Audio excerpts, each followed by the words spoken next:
اچھا، اب جو بات مجھے ایک آدھ بات کمپلیٹ کرنا تھی کہ ایک بار پھر میں پہلی مجلس کے اس جملے کو اس لیے دوہرا دوں کہ کل کا دن بھی وہی فضیلت رکھتا ہے. فضیلت کا لفظ شاید اچھا نہ ہو لیکن وہی اہمیت رکھتا جو پہلی محرم تھی. کہ ہم لوگوں کا ایک عجیب مسئلہ ہے، جب ہمارے پاس کسی چیز کا کوئی سلوشن اسلام دیتا ہے، کوئی ریمیڈی دیتا ہے، کوئی دوا بتاتا ہے، اس پر تو ہم توجہ دیتے نہیں، اور جب اس کا ٹائم گزر جاتا ہے تو پورا سال بیٹھ کے اللہ سے کمپلین کرتے رہتے ہیں کہ یہ کیوں ہو گیا، وہ کیوں ہو گیا، وہ پرابلم کیا ہے.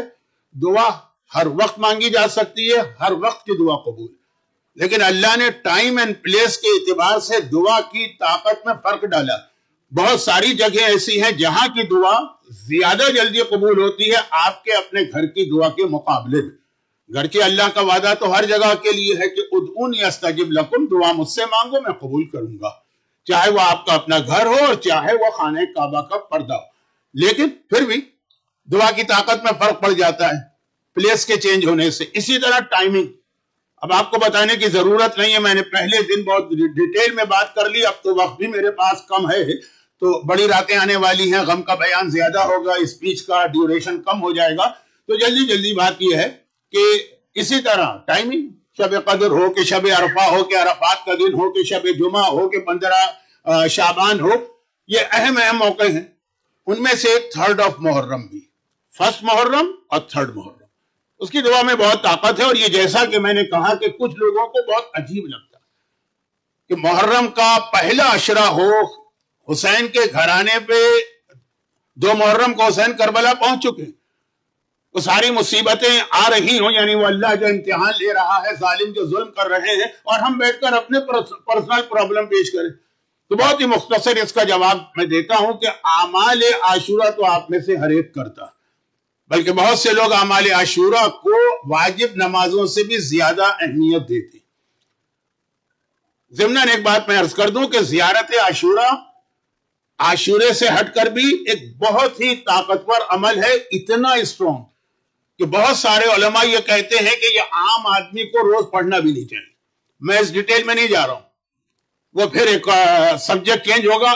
زیارت عاشورہ کا ایک پرابلم تو آگے کی ایک مجلس میں آئے گا کہ اس کے اندر جو 100 مرتبہ لعنت کا فقرہ ہے وہ ایک مجلس میں آئے گا مرجعیت کے حوالے سے. لیکن ویسے میں بات کر رہا ہوں، اس سے زیادہ ایک عام آدمی کے لیے زیارت وارثہ کو ترجیح دی گئی ہے، ایز اے زیارت نہیں، ایز اے دعا. کہ کوئی بھی آپ کا بڑے سے بڑا پرابلم ہو، آپ زیارت وارثہ اس نیت کے ساتھ پڑھیں. دیکھیں، یاد رکھیے گا کہ عبادتوں میں طریقہ ایک ہوتا ہے، نیت کے بدلنے سے عبادت کی فضیلت کچھ اور ہو جاتی ہے. آپ 2 رکعت نماز پڑھیں گے، فجر کی نیت کریں گے تو یہ نماز فجر کی ہو جائے گی. اگر آپ اس میں سنت نماز کی نیت کریں گے، کام سنت نماز ہوگی.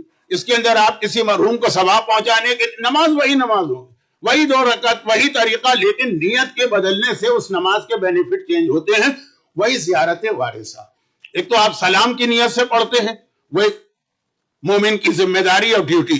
لیکن کبھی اگر پرابلم پیش آ جائے تو زیارت وارثہ پڑھیں. اور اس زیارت وارثہ یا زیارت عاشورہ سے اتنے آسانی سے پرابلم کیوں سالو ہوتے ہیں، اس کا جواب تو نہیں، لیکن اس کی تھوڑی ڈیٹیل حضرت عباس کی جو رات کی مجلس ہوگی اس کے اندر میں دوں گا، کیونکہ وہ بہت اہم ایک میسج ہے. تو بات مختصر کروں کہ زیارت عاشورہ تمام علماء کا یہ میں ویو نہیں بتا رہا ہوں، لیکن بعض علماء کا کہنا ایک لفظ بڑا اسٹرانگ ہے عربی کا، وہ عام آدمی کو سمجھانا جاؤں گا تو آج کی مجلس بھی تمہید میں چلی جائے گی کہ اس کو کہا جاتا ہے جلالی عمل ہے، بہت ہی اسٹرانگ عمل ہے.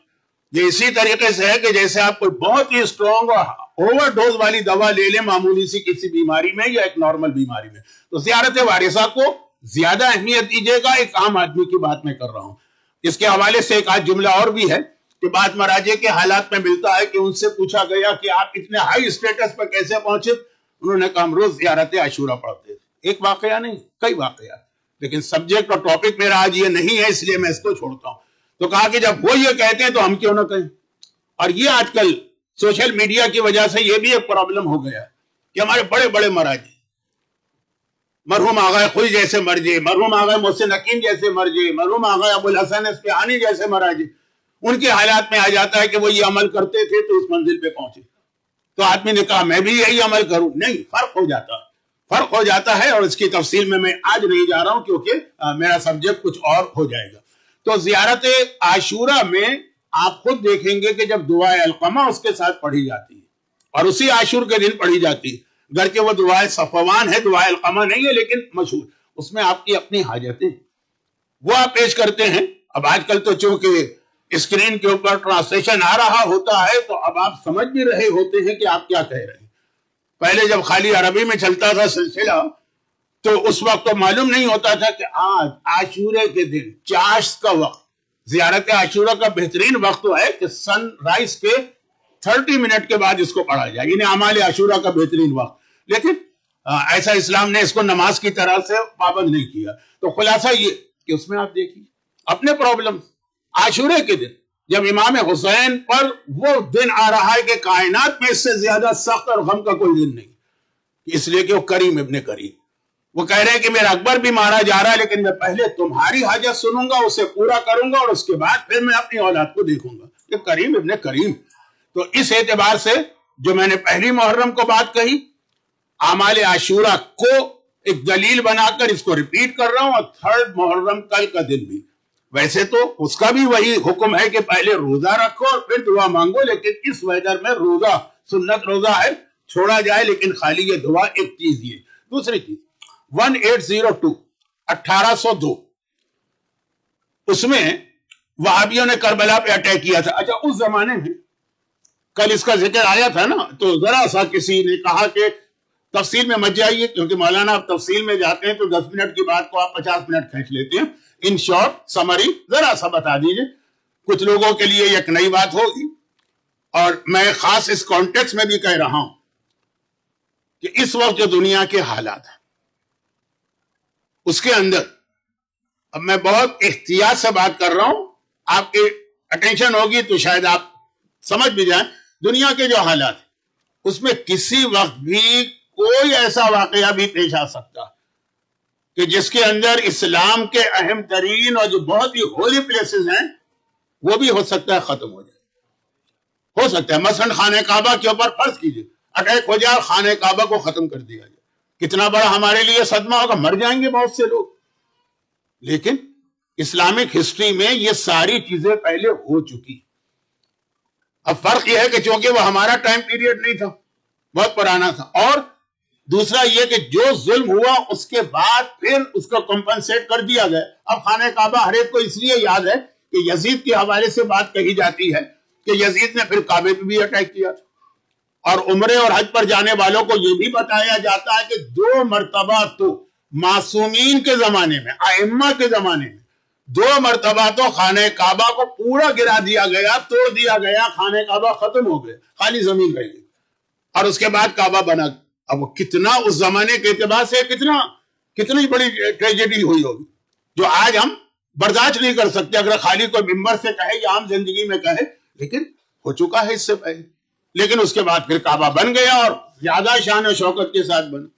اسی طریقے سے کربلا, نجف, اچھا سامرہ کا واقعہ تو آپ میں سے بہت سو کو یاد ہوگا جو 40 پلس ہے, تو سامرہ میں بھی اٹیک ہوا, لیکن وہاں پر بھی خالی گنبد اور تھوڑا سا بلڈنگ کو نقصان پہنچا. کربلا میں آقا حسین کے روضے پر اس سے بڑے ظلم ہو چکے ہیں. اچھا اب میں نے ایک لفظ استعمال کیا تھا وہابیوں نے اٹیک کیا, یہ غلط میں نے کہا. وہابیوں کے اندر بھی کیٹیگریز ہیں, جو سب سے خطرناک ہیں ان کو آج کل ہم لوگ کہتے ہیں تکفیری, اور یہ لفظ بہت کامن ہو گیا ہے, انگلش والے بھی جانتے ہیں تکفیری. کربلا پہ مسلسل اٹیک ہوئے تھے, بلکہ 10-15 سال تو ایسے گزرے تھے کہ ایوری ایئر کربلا پہ اٹیک ہوتا تھا. کربلا نجف. تو اس میں 1802 کا واقعہ بہت اہم ہے, لیکن بہت ہی شارٹ. انشاءاللہ تو ایسا کچھ نہیں ہوگا, لیکن اگر کبھی ہو جائے تو آدمی کو ڈی مورلائز نہیں ہونا چاہیے. کچھ واقعات ہمارے سامنے ایسے ہوئے کہ معلوم ہوا کہ کمیونٹی یا ہماری قوم ڈی مورلائز ہو گئی, اتنا بڑا واقعہ ہو گیا, برداشت نہیں ہو رہا, ہم تو کبھی سوچ بھی نہیں سکتے تھے. اس سے بڑے واقعات ہو چکے ہیں. اب کربلا کا جو واقعہ تھا وہ اس میں سید علی, اچھا اب یہ میں تفصیل میں چلا جاؤں گا, اپنے زمانے کے مرجع تھے, وہی سٹیٹس تھا جو آج آغا سیستانی کا ہے یا 50 سال پہلے آغا خوئی کا تھا یا 100 سال پہلے آغا ابو الحسن اصفہانی کا تھا، سید علی۔ اب چونکہ علی نام تو بہت کامن ہے تو اس لیے ان کی بک جو ہے اس کے نام سے ان کو یاد کرتے ہیں، ریاض، صاحب ریاض، ریاض بک کا نام ہے۔ خیر، یہ اس وقت مرجع تھے، تو وہابیوں نے اٹیک کیا۔ آپ کو معلوم ہے کہ وہابی تکفیری، ان کا جو سینٹر ہے، وہ علاقہ جہاں سے یہ پورا خاندان آیا، وہ کربلا سے بہت قریب ہے۔ اٹیک کیا کربلا پہ، پھر وہ نجف میں بھی گئے تھے، لیکن نجف والوں کو جب کربلا کا اٹیک کی اطلاع ملی تو انہوں نے پہلے سے انتظام کر رکھا تھا۔ خیر، اور ایسا اٹیک کیا کہ قتل عام کیا اور اتنے مومنین کو شہید کیا، لیکن نعرہ لگا رہے تھے اینا سید الکفرا، اینا سید الکفرا۔ 1216 ہجری کا واقعہ بتا رہا ہوں ان لوگوں کے لیے کہ جو میری مجلس میں نہیں آتے کیونکہ ان کی سمجھ میں بات نہیں آتی، یعنی آپ کے یوتھ۔ سید الکفرا کہاں ہے؟ کافروں کا سردار۔ کہاں ہے کافروں کا سردار؟ مرجع تھے۔ مرجعیت کی اہمیت تو ہمیشہ سے رہی ہے۔ ڈھونڈتے چل رہے تھے، ان کے گھر پہنچ گئے۔ اچھا، پتہ چلا کہ آ رہے ہیں تو انہوں نے گھر کے تمام فیملی ممبرز کو، خواتین وغیرہ کو، اب میں کیا جملے کہوں کہ اس اٹیک کے اندر خواتین کو بھی بے عزت و بے آبرو کیا گیا، کیونکہ ان کے اعتبار سے تو وہی سٹیٹس تھا کہ یہ کافر ہیں تو کافروں کی عورتوں کو سلیو بنا سکتے ہو۔ خیر، ساری باتیں بیان کرنے کی ضرورت نہیں ہے، ٹائم بھی نہیں ہے۔ میرا اپنا جو وعدہ تھا کہ آج سے میں سبجیکٹ پہ آ جاؤں گا تو وہی وعدہ میرے ہاتھ سے پھسل رہا ہے، لیکن یہ واقعہ ذرا اہم ہے۔ ان کے گھر پہ اٹیک کیا، اصل میں تو امام کے روضے پر اور ان کے گھر، یہ دو ان کے ٹارگٹ تھے۔ اور راستے میں جو مومن آیا اس کو وہ یہ سمجھ کے شہید کرتے گئے کہ ایک کافر کو مار رہے ہیں، اس کو ثواب ملے گا، جو ہم پاکستان میں ٹیررسٹ لوگوں کو دیکھ چکے ہیں۔ تو اب ان کے گھر پہنچے تو خواتین کو اور گھر والوں کو نکال دیا۔ ایک چھوٹا سا بچہ 4 مہینے 5 مہینے کا وہ گھر میں رہ گیا، یہ اس کو اٹھانے گئے اور گھر کا دروازہ توڑ کے پوری وہ فوج اندر داخل ہو گئی۔ اب یہ جلدی سے ادھر ادھر، کیونکہ جان بچانا تو اسلام میں واجب ہے، تو وہاں پہ گئے کہ جو اسٹور تھا اس میں گئے، وہاں ٹوکری تھی، باسکٹ، اس کے نیچے بچے کو لے کے بیٹھ گئے۔ پرانے زمانے میں گھروں کے اندر کوکنگ وغیرہ کے لیے یہ گیس یا آئل یہ سب تو استعمال نہیں ہوتا تھا، لکڑیاں استعمال ہوتی تھی، تو ہر ایک کے گھر میں بہت بڑی مقدار میں لکڑیاں ہوتی تھی، وہ روز کھانا پکے گا۔ تو اب وہ لوگ وہاں پہنچے، اسٹور میں ڈھونڈ رہے ہیں تو نظر نہیں آیا، تو لکڑیاں اٹھا کے دیکھنے لگے، لکڑیاں اٹھا کے اسی ٹوکری پہ پھینک رہے، اتنا یہ دب گئے کہ شہید ہو جانا چاہیے۔ خیر، جب نہیں ملے وہ لوگ چلے گئے۔ اس کے بعد کچھ مومنین کرام یہاں آئے، اب یہ اتنے دبے ہوئے ہیں کہ خود سے نکل نہیں سکتے، چنانچہ پھر انہوں نے آ کے لکڑیوں کو ہٹایا، ٹوکری کو اٹھایا، اور عجیب بات یہ تھی کہ اس پورے واقعے کے درمیان وہ بچہ، وہ 1 سیکنڈ کے لیے نہ بولا، نہ رویا، نہ اس کی آواز بلند ہوئی۔ تو بہرحال یہ ان کے معجزات میں آتا ہے، میں اور تفصیل میں نہیں جانا چاہ رہا ہوں۔ اب خلاصہ یہ ہے کہ جب یہ باہر نکلے تو سب سے پہلا ان کے ذہن میں مرجع خیال یہ تھا کہ میرے گھر پہ اٹیک ہوا، آقا حسین کے روضے پہ انہوں نے کیا کیا ہوگا، جیسے 30 سال پہلے صدام نے جس طرح سے کربلا میں اٹیک کیا، اور وہ بھی آپ کو واقعہ معلوم ہے کہ اس کا اپنا داماد فوج کو لیڈ کر رہا تھا، اور یہ کہہ کے لیڈ کر رہا تھا کہ تو بھی حسین ہے، میں بھی حسین ہوں، دیکھتا ہوں آج کون حسین جیتتا ہے، کمال حسین، جسے بعد میں خود صدام نے ہی مروا دیا، وہ پھر الگ بات ہو جائے گی۔ تو اب واپس آ جائیے اصل موضوع پہ۔ سیدھا یہ لوگ خود یہ اور ان کے ساتھ جو ان کے بہت ہی قریبی شاگرد تھے، سیدھا حرم میں گئے، دیکھا، اور یہ اونلی کنفرم ریکارڈڈ ہسٹری کا واقعہ ہے، ورنہ اس سے ملتے جلتے ایک آدھ واقعات اور بھی ہیں لیکن وہ کنفرم نہیں۔ وہ کیا واقعہ؟ جب پہنچے تو دیکھا کہ امام مظلوم کے روضے پہ اٹیک کیا تھا انہوں نے، زری کو، اس وقت لکڑی کی زری ہوتی تھی، زری کو انہوں نے جلا دیا تھا، اس کی لکڑیوں سے انہوں نے قہوہ بنا کے پیا تھا، جبکہ اس وقت یہ تکفیریوں کے پاس قہوہ حرام تھا، لیکن صرف توہین کے لیے، اور قبر کو اتنا کھود دیا تھا کہ سید علی مرجع وقت، جیسے آغا سستانی کوئی چیز رپورٹ کرے اور ان کے قریب ترین شاگرد کہہ رہے ہیں کہ امام مظلوم کے کندھے کا ایک حصہ بھی نظر آ رہا تھا، اور یہ اونلی جو کنفرم ریکارڈڈ ہسٹری اس میں یہی ایک ہی واقعہ ہے، اور بہت سارے آپ کو کچھ خواب بھی ملیں گے، کچھ خدام کے واقعات ملیں گے کہ ہم بیسمنٹ میں گئے تو یہ دیکھو، کوئی کنفرم نہیں، یہ کنفرم۔ اب جیسے ہی یہ دیکھا دونوں نے آنکھیں بند کر لی، یعنی آنکھیں کا مطلب نگاہیں نیچی کر لی، کہ نہیں امام مظلوم کے جسم پہ نگاہ نہیں ڈالنا ہے. بس اتنا ایک کام کیا کہ اس وقت امام مظلوم کے کندھے پر جو کچھ مٹی تھی نا وہ انہوں نے جھاڑ کے اپنے رومال میں لی, رومال فوراً ریڈ کلر کا ہو گیا, اور یہ اسی طرح سے نگاہیں نیچی کر کے باہر آ گئے. اس کے بعد تو پھر وہ زری بنی, سب کچھ ہوا. تو آپ دیکھیے کہ یہاں تک کربلا کا یہ واقعہ یہاں تک ہوا کہ اٹیک ہوا, زری تو خیر توڑی گئی جیسے سامرہ میں گنبد, لیکن قبر امام تک پہنچ گئے تھے وہ لوگ, اور امام کا جسم نظر آنے لگا تھا. پھر وہ وہاں سے واپس پلٹے کہ نہیں پہلے مرجے کو ڈھونڈ کے شہید کرنا ہے پھر نظر آئیں گے. وہ والی جو مٹی جو سب سے کنفرم خاک شفا, وہ پھر اس خاندان میں یہ دو آدمی گئے تھے نا, ان دونوں کے خاندانوں میں یہ جنریشن بائی جنریشن چلتی رہی, اور جہاں بہت بڑا پرابلم آتا تھا تو تھوڑی تھوڑی مٹی وہاں پہ استعمال کی جاتی تھی. اب شاید دنیا میں کہیں نہیں. تو یہ تو بالکل کنفرم خاک شفا ہے جو باقاعدہ امام مظلوم کے جسم پر جو کندھا تھا اس کے اوپر ہلکی سی وہ مٹی نظر آ رہی تھی. اچھا, اب یہ میں نے جو واقعہ بتایا وہ ایک تو وجہ یہ بتانا تھی کہ اتنے بڑے بڑے صدمے گزر چکے ہیں, ٹریجڈی ہو چکی ہے, واقعات پیش آ چکے ہیں, لیکن اب یہ ہے کہ دوبارہ آپ نے دیکھا روزہ بھی بنا, زری بھی بنی, لکڑی کی زری سے سونے کی زری میں بدل گیا. دشمن کا ہر حملہ جو ہے اور زیادہ طاقتور کرتا ہے تشیع اور شیعت کو. تو ہمیں مایوس نہیں ہونا ہے, ڈی مورلائز نہیں ہونا ہے. اگر ہمارے زمانے کے حالات و واقعات میں کبھی کوئی بہت بڑا واقعہ بھی پیش آ جائے, کوئی بڑی شہادت بھی ہو جائے, روزوں پہ بھی اٹیک ہو جائے, تو یقیناً غم تو ہوگا, صدمہ تو ہوگا, لیکن ہمارا حوصلہ پس نہیں ہونا چاہیے, اس لیے کہ اس سے پہلے بھی یہ ہو چکا ہے. اور سب سے بڑی بات کہ ہمارا ولی اور وارث زندہ ہے جسے ہم عاشورے کے دن یاد کریں گے, باقی باتیں وہاں ہوں گی. مگر اس کو جب ہم یاد کریں گے تو ایک بات کا ہمیں خیال رکھنا, بس یہاں سے میرا اصل موضوع شروع ہو رہا ہے. آج اصل موضوع کی بھی ایک آدھ تمہیدی باتیں ہوں گی لیکن شروع ہو رہا ہے, اس کو یاد تو رکھنا. لیکن کبھی کبھار ایسا ہوتا ہے کہ آدمی کے ایکسپیکٹیشن کے خلاف کوئی چیز ہو جاتی ہے, جس کو کیا اینٹی کلائمیکس کہتے ہیں انگریزی میں.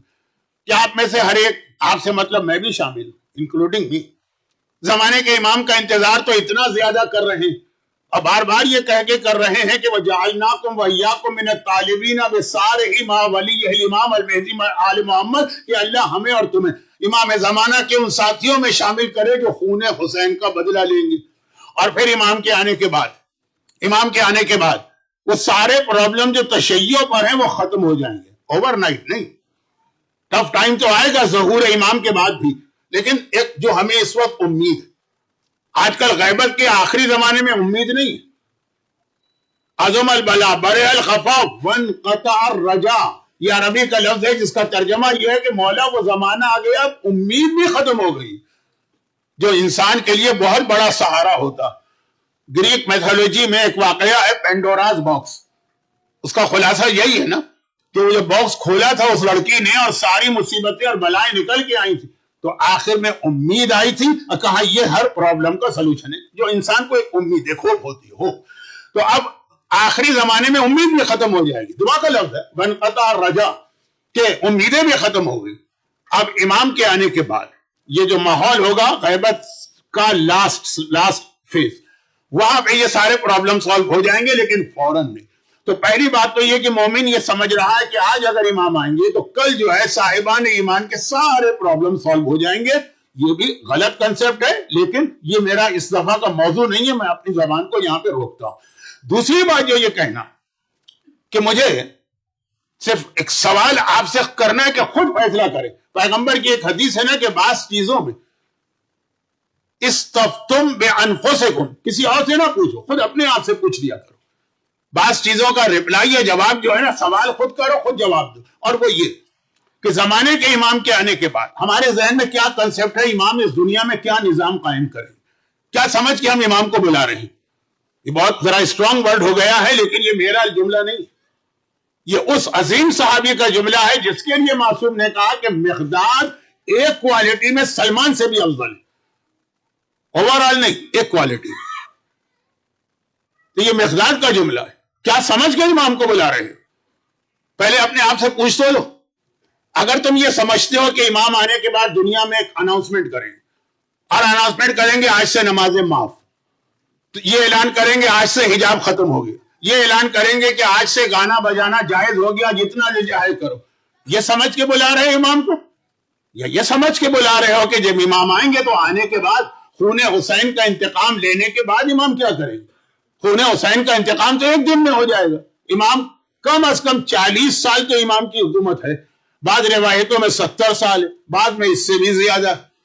تو اب اس میں امام کریں گے کیا؟ امام کا نظام ہوگا کیا؟ امام کا سسٹم ہوگا کیا؟ کسی اور سے نہ پوچھیں، اپنے آپ سے پوچھیں کہ جو اس وقت ہمارے اعمال ہیں، جو ہمارا یعنی مطلب آپ مجمع نہیں، جو ایک اوور آل صورتحال آپ دیکھ رہے ہیں، اس کے اندر امام کو بلانے کا مقصد کیا ہے کہ اپنی پوری لائف آپ چینج کرنے کے لیے امام کو بلا رہے ہیں.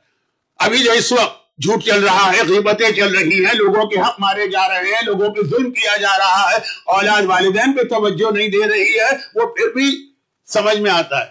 والدین اولاد پہ توجہ نہیں دے رہے ہیں، یہ ساری چیزیں جو ہیں، کیا اس کے لیے امام کو بلا رہے ہیں کہ امام یہ ساری چیزوں کو انڈوز کریں گے یا سب کو چینج کریں گے؟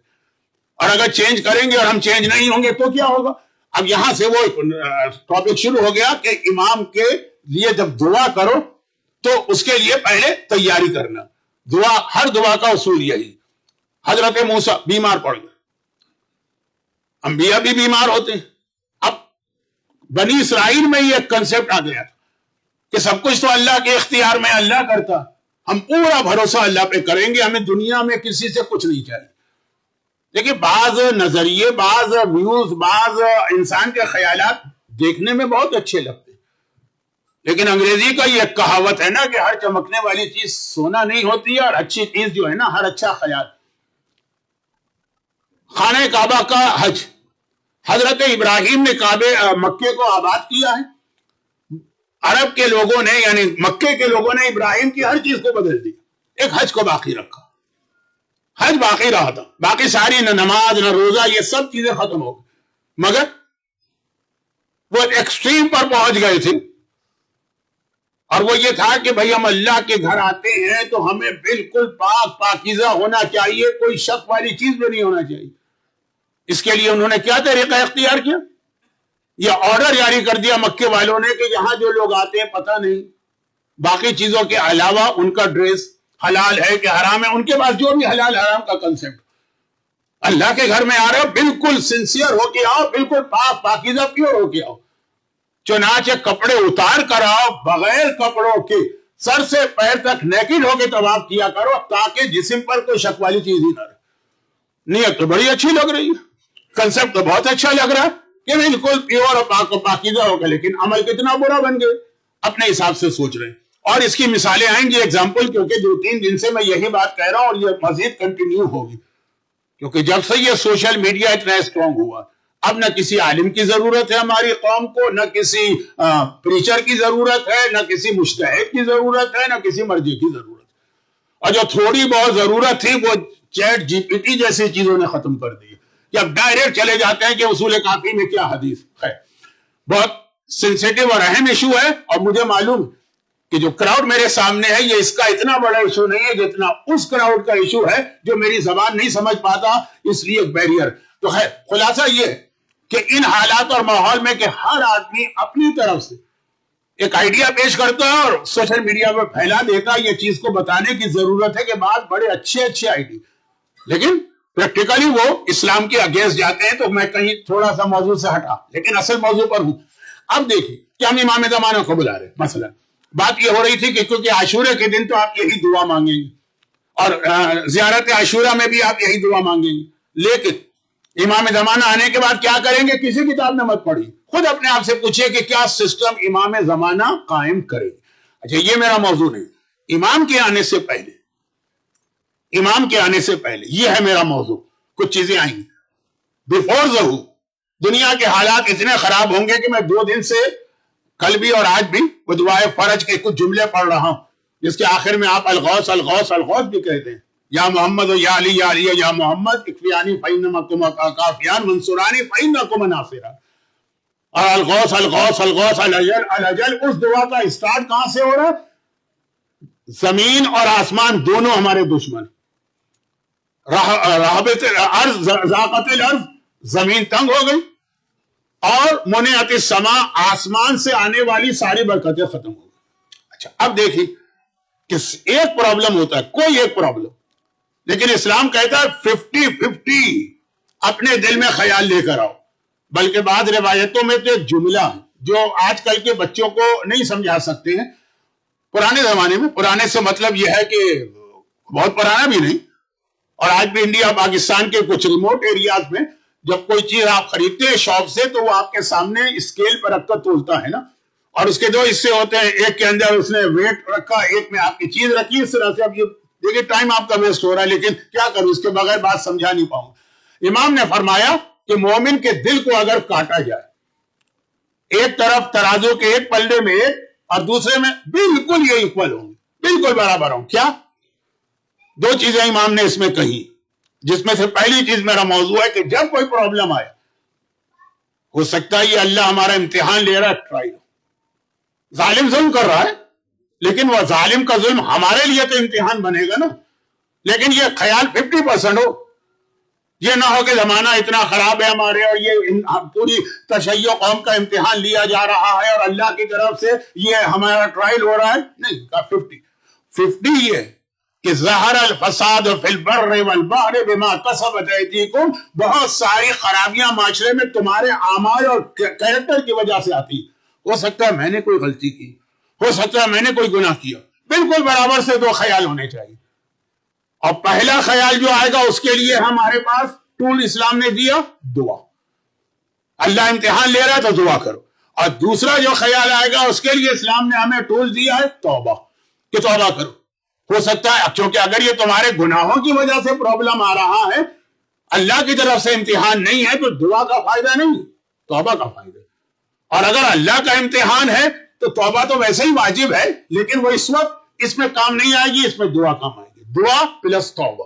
مومن کے دل کو اگر اس طرح کاٹو کہ یہ مومن کا دل ہے، اس میں یہ کتنا پرسنٹ ہے کہ اللہ ایگزام لے رہا ہے، ٹرائل لے رہا ہے، یہ کتنا پرسنٹ ہے کہ ہمارے اعمال ایسے، تو بالکل 50-50 ہوگا، ایگزیکٹ ایکول ہوگا. تو جب کبھی کوئی پرابلم آئے، چاہے انڈیویجول پرابلم ہو چاہے کمیونٹی بیس پرابلم، انسان کو یہ دونوں چیزیں سوچنا ہے. خالی یہ نہیں سوچنا ہے کہ بھئی ہمارے بزرگوں نے اور اس سے پہلے بزرگوں نے بھی بہت امتحان دیے ہیں اور حجاج کا زمانہ دیکھا اور متوکل کا زمانہ دیکھا اور فلاں ظالم کا زمانہ دیکھا اور وہ امتحان ہوتا رہا، ہم بھی امتحان دے رہے ہیں. نہیں ہو سکتا. تم جسے کاز آف دا پرابلم سمجھ رہے وہ کاز ہو ہی نہیں. کاز جو ہے وہ تمہارے گناہ. اب اس کے لیے ایک چھوٹی سی حدیث پڑھ رہا ہوں جسے آیت اللہ سیستانی نے بھی اپنی کتاب میں ایز اٹ از لکھا. آپ کے علم میں ہوگا کیونکہ حجت الاسلام مولانا سید محمد رضوی صاحب کی آپ اس ٹرینڈ مجمع ہے تو وہ اس کتاب کا ریفرنس بہت دیتے ہوں گے. آغا سیستانی کے مسائل کی جو کمپلیٹ بک ہے منہاج الصالحین، یہ اصل میں لکھی تھی آغا محسن حکیم نے. اتنی اچھی کتاب تھی کہ آغا خوئی نے اسی میں جہاں جہاں اپنے فتوے تھے نوٹ ڈال کر اسی کتاب کو رکھا. پھر آغا سیستانی نے اس میں ایک حدیث، یعنی اسی طرح سے اس حدیث کو آغا سیستانی نے باقی رکھا جو آغا محسن حکیم نے لکھی. اور جو مرجع جب کوئی حدیث کوٹ کرتا بہت اسٹرانگ حدیث، بہت مشہور حدیث. اور آپ دیکھیں گے کہ اس کے اندر دو بہت ہی اہم مسئلے بتائے گئے ہیں جو 21 سینچری کے.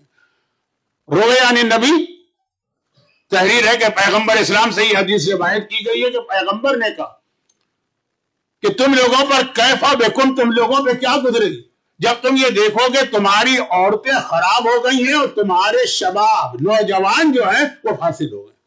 خاص لیڈیز کو اور خاص ینگسٹر کو، یوتھ کو.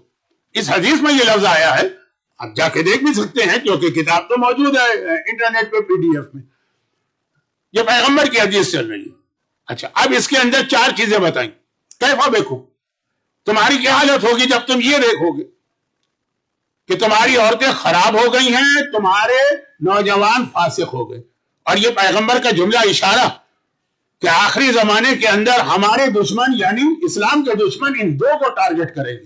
اور لم تامروا بالمعروف ہے ولم تنہوا عن المنکر، اور سوسائٹی کی حالت یہ ہے کہ تم نیکیوں کا حکم دینا بند کر دو گے اور گناہوں سے روکنا بند کر دو گے. اب میں ایک جملہ اور یہاں عرض کر دوں جس کی وضاحت ضروری ہے کہ بعض چیزیں ایسی ہیں جو ویسٹ میں آ کے اس طرح مشہور ہو گئی جو اسلام کے بیسک ویلیوز کے اگینسٹ. اور ان میں سے ایک یہی تھی کہ دیر از نو فری لنچ. ایک یہ ہے کہ مائنڈ یور اون بزنس. تو اب یہ ہے کہ یہ بات صحیح بھی ہے.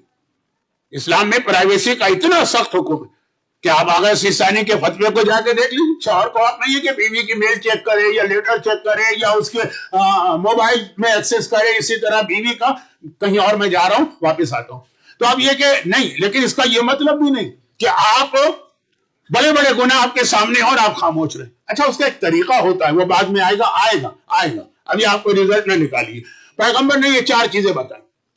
اس کے بعد پیغمبر اسلام نے فرمایا. اچھا, مجمع حیران ہو گیا. اس وقت کا مجمع جسے پیغمبر نے 23 سال کی محنت کے بعد کنورٹ کیا, اور وہ اچھے لوگ ہو گئے تھے, یعنی حدیث میں سلمان فارسی کا نام, حیران ہو گئے.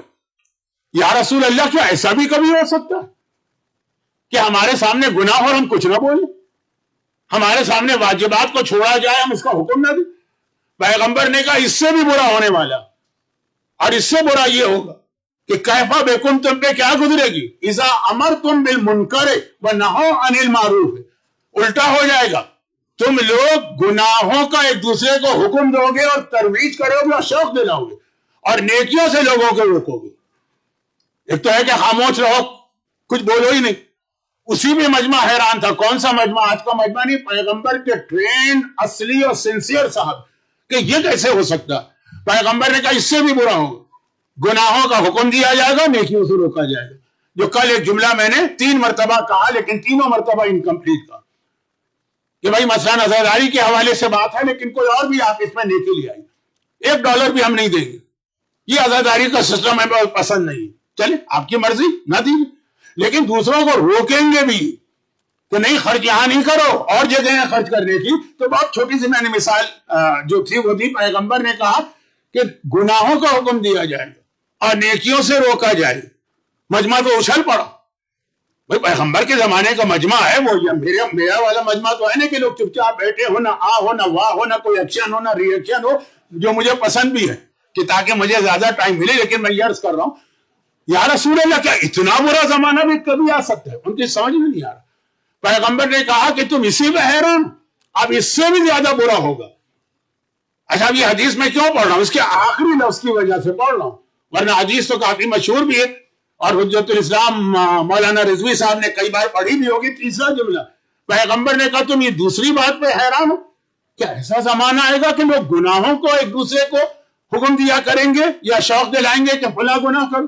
پیغمبر نے کہا اس سے بھی برا زمانہ آئے گا. کیفا بکم اذا رأیتم المعروف منکرا والمنکر معروفا, وہ زمانہ آئے گا جب تم دیکھو گے کہ نیکیوں کو تو برا سمجھا جائے گا جیسے کسی نے گناہ کر لیا, اور گناہوں کو نیکی سمجھا جائے گا. کوئی گناہ کر کے آئے گا تو ایسا آئے گا جیسے وہ پوری رات شب قدر کے اعمال کر کے آ رہا. اچھا, اب یہ پیغمبر کا تیسرا جملہ. میں اپنا ایک پرسنل واقعہ بتا دوں, میرا تو نہیں ہے, میرے ایک بہت ہی قریبی بزرگ دوست تھے, دوست بھی تھے بزرگ بھی تھے, کیونکہ کراچی سے میں حج کا قافلہ لے جاتا تھا, لاہور سے وہ لے کے آتے. لاہور پاکستان کا ایک بہت ہی مشہور شہر ہے, اور وہ بہت اہم شہر ہے, بہت کلچر شہر ہے. آپ لوگ تو لاہور خالی وہ ریسٹورانٹ کے نام سے جانتے ہوں گے کہ دنیا میں ہر جگہ اس نام کا کوئی ریسٹورانٹ ہوتا, مجھے نہیں پتا یہاں ہے کہ نہیں, لیکن ایک جنرل بات. وہ فرما رہے تھے کہ ایک صاحب میرے پاس آئے,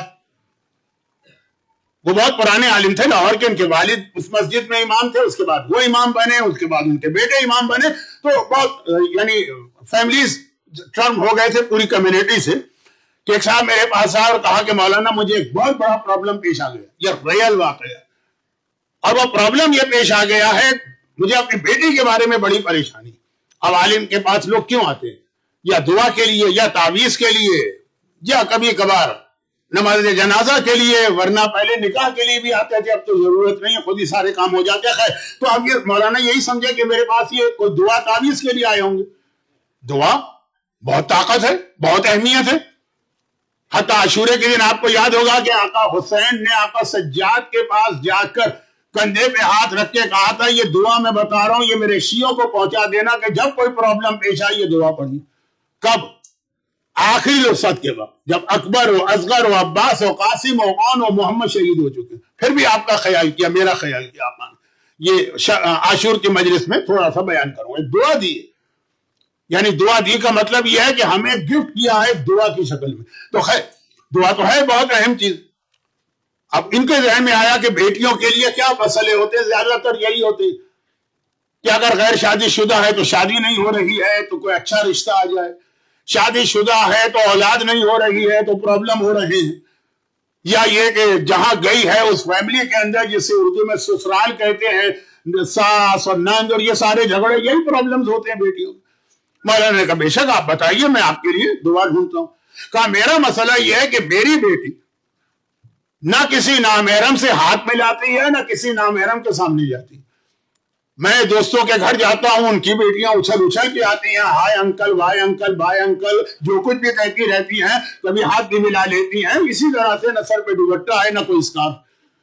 اب میرے گھر میں میرے دوست آتے ہیں تو میری بیٹی جا کے کمرے میں چھپ جاتی, کیونکہ ایک بار وہ اسکارف پہن کے کسی دوست کے سامنے آ گئی تھی, دوست تو ناراض ہو گئے. کیا میرے بارے میں تم کوئی برا خیال سوچ رہی ہو؟ کیا میں تمہارے بارے میں کوئی بری چیز سوچوں گا؟ میں تو تمہارا چچا ہوں, تمہارا انکل ہوں. اور یہ اب یہ اسکارف پہنا تو اس کو اعتراض ہو گیا کہ یہ جو ہے میرے بارے میں برا خیال رکھتی. تو وہ آتی ہی نہیں ہے بات. ہاتھ ملانا تو دور کی چیز.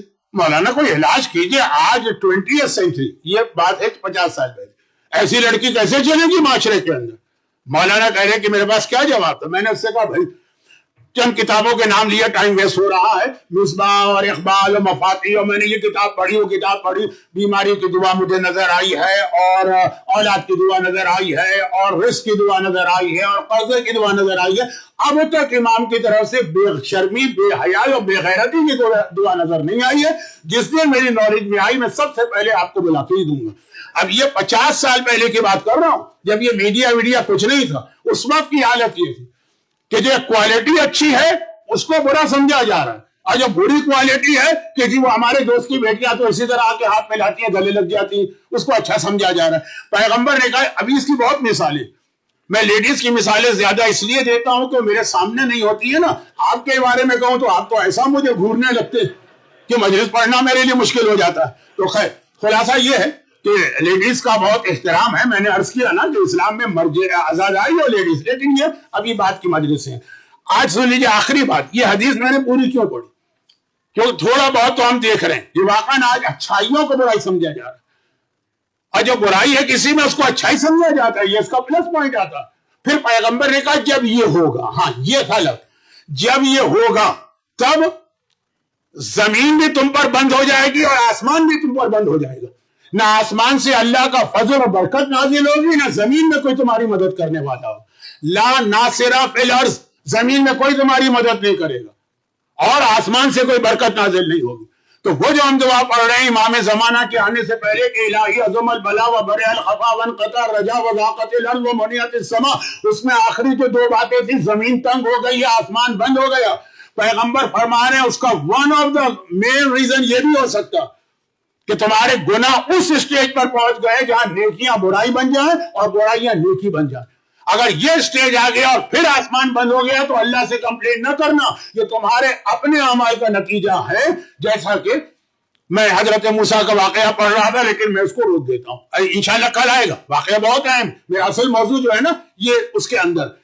اور میں یہ عرض کروں کہ میں بات ابھی جو کروں گا, پہلی بات جو عقیدہ اور عمل, کہ اسلام میں سب سے بڑی کوالٹیز میں سے مومن کی ایک کوالٹی بتائی گئی ہے, ٹرسٹ آن اللہ.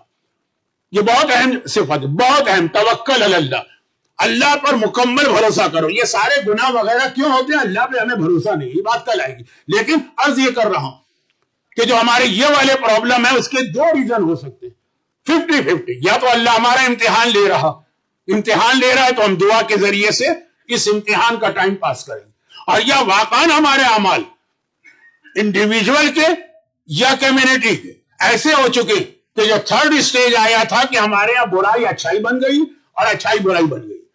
اگر یہ ہے اور پھر ہمارے لیے زمین بھی تنگ ہو گئی ہے, لا ناصر فی الارض, زمین میں کوئی مددگار نہیں اور آسمان سے کوئی رحمت و برکت نہیں آ رہی, تو یہ وقت توبہ ہے کہ ابھی سمجھ جاؤ, ورنہ وہ آنے والا جب آئے گا تو خالی خیروں ہی کے اوپر اسلام کو نافذ نہیں کرے گا, اپنوں پر بھی کرے گا. وہ اسٹوری ریپیٹ نہیں ہونی چاہیے. کون سی اسٹوری؟ مولا کائنات کو جب خلیفہ بنایا مسلمانوں نے آپ مسلمان ہیں. اللہ نے تو مولا کو روز ازل سے خلیفہ رسول بنایا ہے, آپ مسلمان ہیں. ہوا کیا؟ پہلے تو بہت جوش کے ساتھ آئے تھے. ایک جملہ میں کہہ رہا ہوں, آپ کی انسلٹ نہیں کر رہا ہوں, یہ خالی ایک وے آف ایکسپریشن ہے کہ جتنے جوش کے ساتھ آپ امام زمانہ کو یاد کرتے ہیں, اس کو 10 ٹائمز بڑھا دیجئے. اتنے جوش اور ایکسائٹمنٹ کے ساتھ علی کو ڈھونڈتے ہوئے آئے تھے کہ علی کو اپنا حاکم بنانا. ہم تو کیا تڑپ رہے ہوں گے. میں کہہ رہا ہوں کہ میں آپ کی انسلٹ نہیں کر رہا ہوں, جنرلی ایک جملہ کہہ رہا ہوں. اس سے زیادہ ہے, یعنی علی نے واپس کر دیا, چلے جاؤ, مجھے نہیں چاہیے تمہاری خلافت. خلافت جو تم دیتے ہو, مولا کے سامنے اس وقت ایک بہت ہی پرانی جوتی تھی جس کو مولا ٹھیک کر رہے تھے. کہا تمہاری دینی خلافت اس جوتی سے بھی زیادہ حقیر ہے, نہیں چاہیے علی کو. کہ روزے قیامت ہم کمپلین کریں گے کہ ہم تو راضی ہو گئے تھے, ہم, یعنی جملہ تو یہ نہیں ہے لیکن اس کے انٹرپریٹیشن یہ ہے کہ ہم نے تو توبہ بھی کر لی اپنی غلطی پر, پھر بھی علی نہیں مان رہے. تو مولا نے کہا ٹھیک ہے, تم نے اتمام حجت کر دی, میں آؤں گا لیکن تم مجھے برداشت نہیں کر سکو گے. یہی جملہ, سیم جملہ امام زمانہ نے اپنی غیبت میں کئی بڑے بڑے مراجع سے کہا کہ میں آ تو جاؤں گا لیکن اس وقت ہمارے ماننے والے اس اسٹیج پر نہیں ہے کہ ہمیں قبول کریں یا ہمیں برداشت کریں. لیکن اس وقت میں دونوں کو ملانے جاؤں گا تو اب وقت بہت تیزی سے گزر رہا ہے. کل مجھے دعا تک شارٹ کرنا پڑی تھی ٹائم کی وجہ سے. تو خلاصہ یہ ہے کہ مولا نے کہا نہیں مولا, ہم قیامت کے دن اللہ سے آپ کی کمپلین کریں گے. جب ہم راضی ہو گئے, ہم نے توبہ کر لی, ہم آپ کے دروازے پہ آ گئے, ہم غدیر کے اعلان کو ماننے لگے, پھر بھی آپ منع کر رہے. علی نے کہا ٹھیک ہے لیکن مجھے پتا. اور ہوا یہ کہ اگلے دن علی مسجد میں پہنچا. آج تک رسول اللہ کے بعد مسجد النبوی میں اتنا کراؤڈ نہیں تھا, بلکہ رسول اللہ سے بھی زیادہ تھا, کیونکہ رسول اللہ کے زمانے تک اسلام خالی عرب کے آئی لینڈ میں تھا, اور اب رسول کے بعد ایران اور روم اور مصر اتنی تعداد بڑھ گئی. مولا نے پہلا ہی عمل ایسا کیا کہ مجمع گھبرا گیا. مولا آئے, ممبر پہ تشریف لے گئے. اچھا, پیغمبر سب سے اوپر بیٹھتے تھے, تو ان کے بعد جو حکمران آئے تو وہ ایک سیڑھی نیچے بیٹھے احترام رسول میں. ان کے بعد آئے ایک سیڑھی اور نیچے بیٹھے احترام رسول. ان کے بعد آئے تو ایک سیڑھی اور نیچے بیٹھے. یہ جو ممبر کے مختلف یہ اسٹیئرز ہوتے ہیں. مولا سیدھا مجمع کو کراس کرتے ہوئے 1 2 3 اسٹیئرز کو طے کر کے اوپر آ کے ممبر پہ بیٹھ گئے. تو مجمع تو وہی حیران ہو گئی. مولا نے دیکھا کہ اس وقت مجمع جو ہے تھوڑا ڈسٹرب ہے, میری تقریر سننے کے موڈ میں نہیں لگ رہا. جھک کے کہا کہ کیا ہو گیا تم لوگوں کو, تمہاری انویٹیشن پر آیا. کہا کہ آئے تو تھے لیکن کیا آپ رسول اللہ کے برابر ہو گئے کہ وہاں جا کے بیٹھے یا رسول اللہ بیٹھے گے؟ جلال آ گیا علی, ما هذه الاواد, تم لکڑیوں کی بات کرتے ہو, لکڑیوں کی کیا اہمیت ہے, میرے قدم تو دوچے رسول پہ پہنچ چکے. تم خالی لکڑیاں دیکھ کے حیران ہو کہ علی کے پیر وہاں کہاں گئے جہاں رسول کے پیر ہوتے. دوچے رسول کے اوپر وہیں سے اندازہ ہو گیا کہ مجمع مجبوری میں علی کے پاس آیا ہے. ابھی علی کی اصل معرفت نہیں تھی, لیکن کیا ہوا, 3 سال کے اندر یہی لوگ سب علی کے اگینسٹ ہو گئے. اب میں پوری ہسٹری نہیں ریپیٹ کر رہا ہوں کیونکہ آپ کو مجھ سے زیادہ معلوم ہے, یہ مجھے پتا ہے. میں یہ عرض کر رہا ہوں کہ یہ ہسٹری امام زمانہ کے بعد ریپیٹ نہیں ہونی چاہیے کہ پتہ چلا تڑپ تڑپ کے بلا رہے ہو اور جب آ گئے تو اب امام کا سسٹم برداشت نہیں ہو رہا. یہ ہے عقیدہ اور عمل کا میرا موضوع کہ خالی عقیدہ اور عمل نہ ہو تو یہ نتیجہ نکلتا. جیسے کوفے والے, نعوذ باللہ میں کسی مومن کو کوفے والے سے سملر قرار دے ہی نہیں سکتا, اس سے پہلے مجھے موت آ جائے. لیکن ایک ہلکی سی ایگزامپل, کوفے والے کتنے جوش سے آقا حسین کو بلائے, اور اس کے بعد کیا ہوا, اس کے بعد وہی سارے لوگ آقا حسین کے اتنا اگینسٹ ہو گئے. خالی دیکھیے پریشر پڑا ابن زیاد کا, ڈر گئے لوگ, گھر میں بیٹھ گئے, وہاں تک سمجھ میں آتا ہے. جوائن کیا ابن زیاد کی آرمی کو, وہاں بائی فورس کسی کو نہیں بھیجا گیا تھا ابن زیاد کی طرف سے, لوگ خوشی سے گئے تھے. وہی کوفے والے اتنے سارے تھے, اور ایسے لوگ تھے جو پہلے بلا رہے تھے. ہم بھی تو بلا رہے ہیں زمانے کے امام, میں کمپیئر نہیں کر رہا ہوں, ہم بھی بلا رہے ہیں, انہوں نے بلایا. اتنے کہ عاشور کی صبح آقا حسین نے جو پہلا خطبہ دیا, اس کے بعد نام لے لے کے کہا اس فوج کو دیکھ کے کہ تمہارے سارے لیٹر میرے پاس آئے. اب آپ کو تو پتہ ہی ہے نا کہ ایسے ظالم مکر گئے, ڈینائی کیا, نہیں ہم نے کوئی لیٹر نہیں بھیجا تھا. آقا حسین وہ لیٹر اپنے ساتھ لے کے آئے, پوری ایک بوری بھری تھی. کہا غلام سے کہ لے کر آؤ. وہ بوری منگوائی. عاشور کے دن کربلا کے میدان میں لیٹر دکھا, یہ تمہارا لیٹر, جو اتنے جوش سے بلا رہے تھے. تو دو واقعات تو ہمارے سامنے ہیں. ایک آقا مولا علی ظاہری خلافت جو اتنے جوش سے بلا رہے ہیں وہی اگینسٹ ہو گئے, اور ایک کوفے والے آقا حسین. مومن ایسا نہیں ہو سکتا, لیکن مومن کو بہرحال ان واقعات کو دیکھ کر ذرا سا الرٹ ہو کے بیٹھنا چاہیے کہ ایسا نہ. ہاں کچھ ایسے لوگ بھی ہوتے ہیں جن کی اتنی عظمتیں ہوتی ہیں کہ وہ اس میں شامل نہیں تھے جو آقا حسین کو بلانے والے تھے, لیکن کتنا وہ بدلے. ایک بہت ہی مختصر سا واقعہ, بہت ہی مختصر, کیونکہ ٹائم مجلس کا ختم ہو رہا ہے. آیت اللہ العظمی آغا محسن الحکیم. اب میں بعض مراجع کے نام ایک اور وجہ سے بھی لیتا ہوں, اس کا ٹائم نہیں رہا کہ کیوں, وہ انشاءاللہ کل بتاؤں. ایک اور وجہ سے بھی مرجعیت کی امپورٹنس, مرجعیت کا رول, مرجعیت نے کس طرح ہم کو ڈیفینڈ کیا, مرجعیت نے کس طرح ہمیں پروٹیکٹ کیا. اس کے علاوہ ایک ریزن اور بھی, اب وقت نہیں, ریزن بعد میں آئے گا, اس میں آغا حکیم کا نام آتا ہے.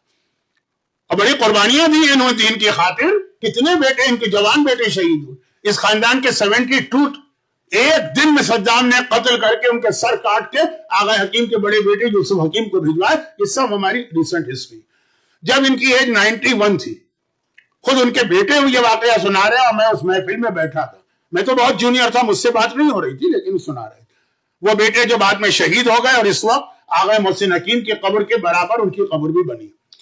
وہ بتا رہے ہیں کہ جب میرے بابا بہت ضعیف ہو گئے 91, اور چلنا بھی مشکل ہو گیا, جیسے اب یہ آج کل ویسٹ کے اندر مجلس میں فلور پہ بیٹھنے والے کم ہوتے ہیں, کرسی پہ بیٹھنے والے زیادہ ہوتے ہیں, ان کی مجبوری. اسلام تو اللہ کی نماز تک کو کرسی پہ اجازت دے دیتا ہے. تو آغا حکیم کی یہ حالت.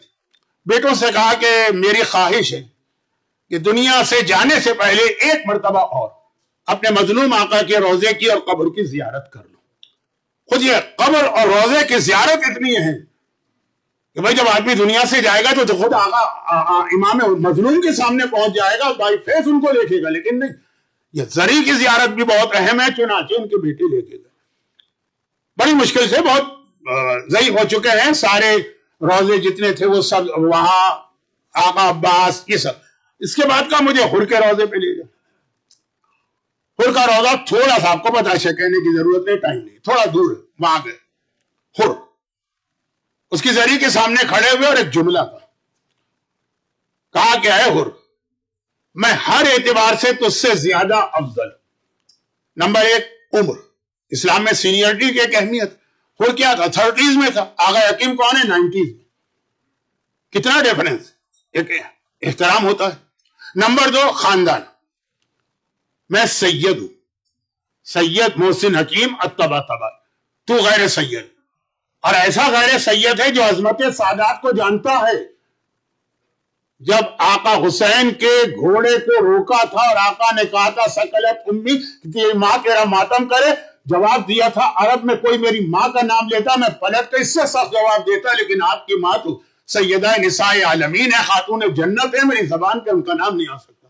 جانتا ہے عظمت سادات کو. تو میں سید ہوں, تو غیر سید. اور میں نہ صرف یہ, اب یہ تو صرف جو ان کو اپنا میسج دینا تھا اس لیے جملہ, میں نہ صرف یہ کہ عالم ہوں بلکہ اس وقت پوری تشیعوں کا سب سے بڑا عالم مرجع وقت ہوں, اور تو ایک عام سپاہی. نالج تو نہیں تھی حر کے بعد, وہی جو بیسک نالج ہونی چاہیے ایک مسلمان. ہر اعتبار سے میں تجھ سے زیادہ افضل ہوں, اور مجھ سے کھڑا ہونا مشکل ہو جاتا ہے, میں بیٹھ جاتا ہوں, لیکن تیری عظمت کی وجہ سے مجھ میں ہمت نہیں ہے کہ میں تیری زری کے سامنے بیٹھوں, میں کھڑے کھڑے تجھے سلام کروں.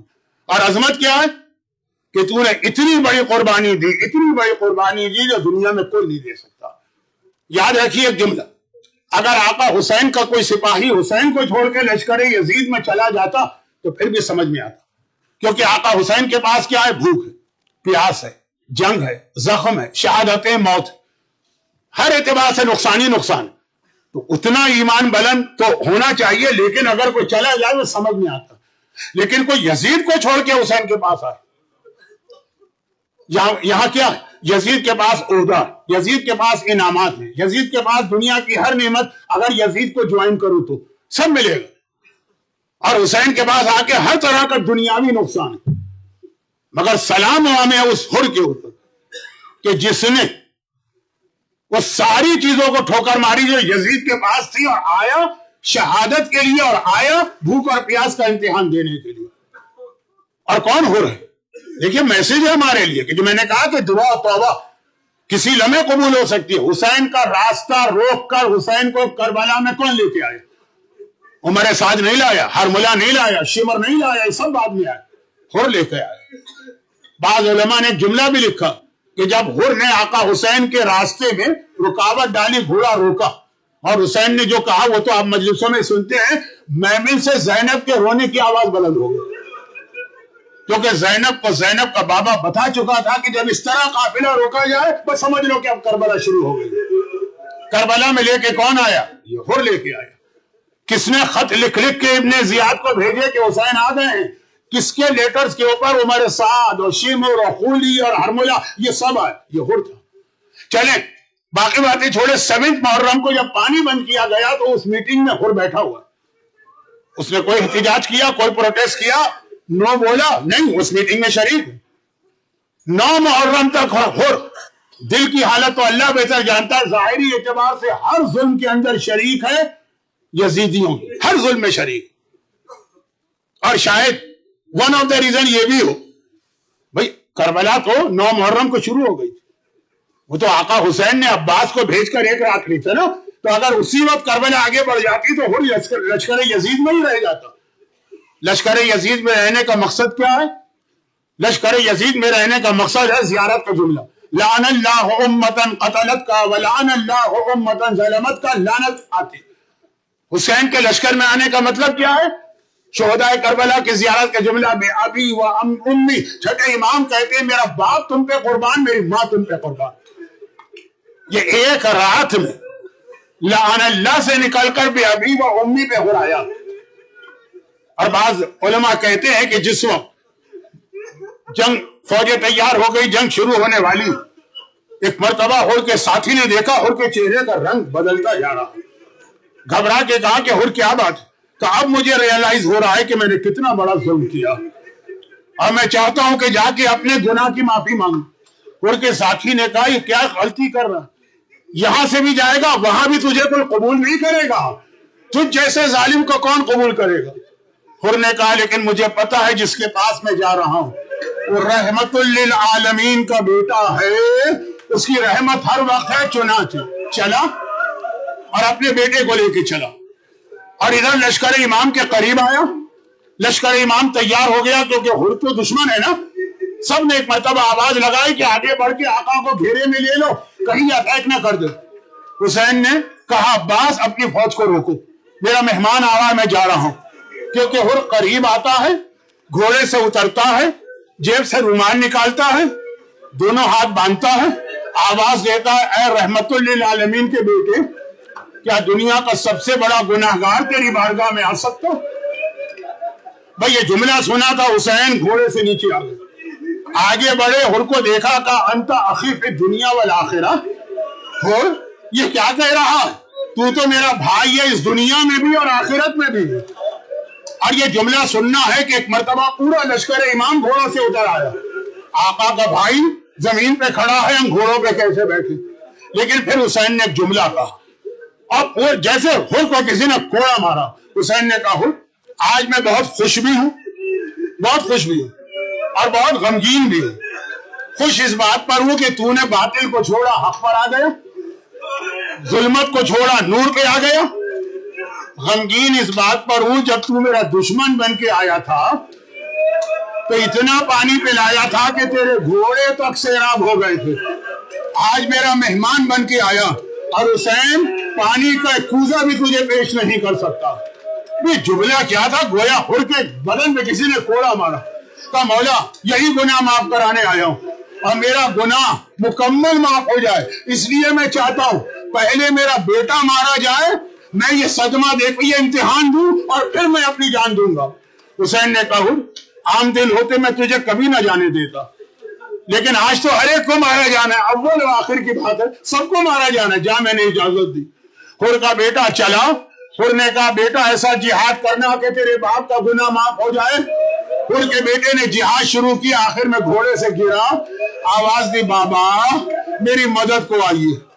بہرحال باپ تو باپ ہوتا ہے نا، یہ جملہ سننا تھا اور بے چین ہو کے کھڑا ہو گیا، بیٹے کی طرف جانا چاہتا، حسین نے روکا، بس آخری میرے دو جملے، حسین نے روکا، حسین نے کہا حر رک جا، تو نہیں جائے گا، تیرے بیٹے کے لاشے پر میں جاؤں گا، کیونکہ پہلی بات تو یہ کہ تو میرا مہمان ہے، میری ذمہ داری ہے تیری خدمت کروں، چلے ٹھیک ہے، دوسرا جملہ آپ برداشت کر سکیں تو برداشت کیجیے، وہ آخری جملہ۔